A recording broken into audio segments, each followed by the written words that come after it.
You talk about performance without a purpose. Mm-hmm. What's that? So, like, for instance, let's say you have no races. Let's say you have no classes, no nothing. There's no purpose in your life. You know, people need to have purpose to get up. They need purpose to perform. You need to get to a point in your life where there's nothing on the docket.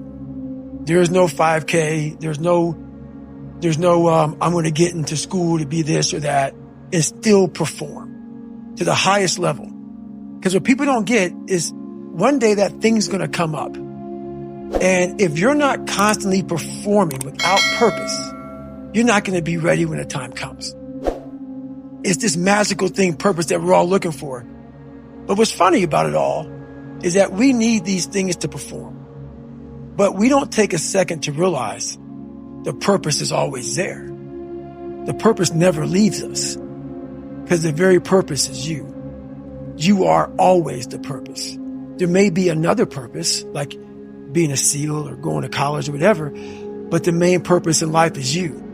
So if you wake up in the morning and you don't want to do something, you don't care enough about yourself. And that's what you need to really research is, man, why am I not doing this for myself? Because that is the number one purpose in life, is to better oneself. So that's the only purpose I fucking need. So the reason I get up every day, even though there's no race or there's no school, there's nothing in front of me, is because I have pride in myself. But where do you go to? You wake up on a morning, it's cold, it's wet, it's dark, you've got no cartilage in your knee, you've got shitty shorts, whatever it is that's the issue today. Keep talking. You've got these problems, right? I need you to keep talking about what you were just saying. It's warm on the couch. That's Your it. missus says stay in bed. That's it. It's comfy, That's it's cozy. That's You've got it. work later on. You had an argument last night. You're slightly That's it. hungover. 'Cause I know every motherfucker ain't gonna do what I'm gonna do. So this is how you level up. That's how you level up. I know there's a whole bunch of people with that right there. That fires me up. That makes me fucking happy, what you just said. That brings joy to my life right there. Why? Because I know there's so many people that have the ability and just refuse to get off that couch. Refuse to study a few more hours. Refuse to go deeper, to go further. And that's where I gain the advantage. It's so easy to be great nowadays, my friend, because most people are weak.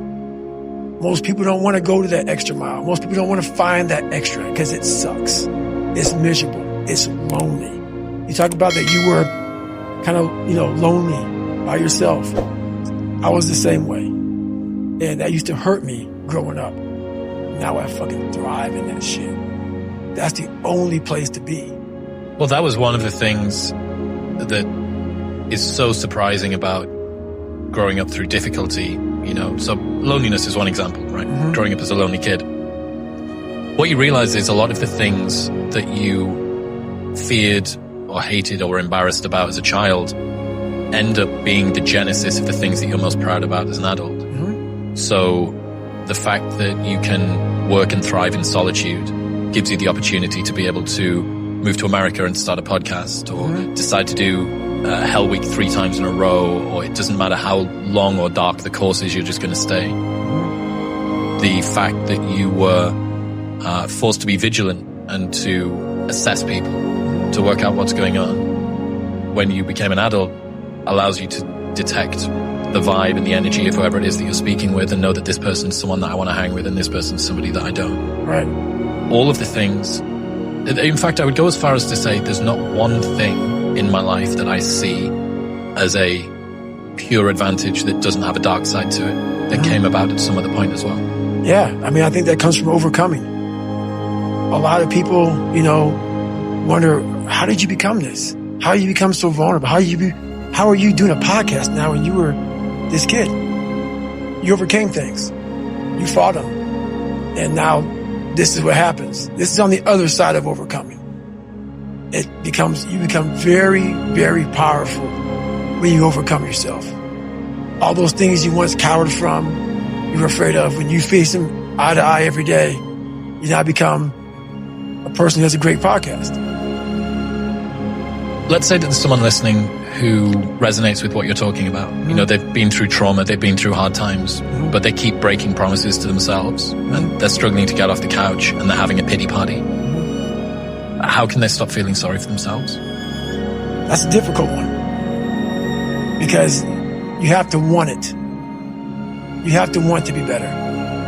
And it starts off with, you have to have pride in yourself. You have to have pride in yourself.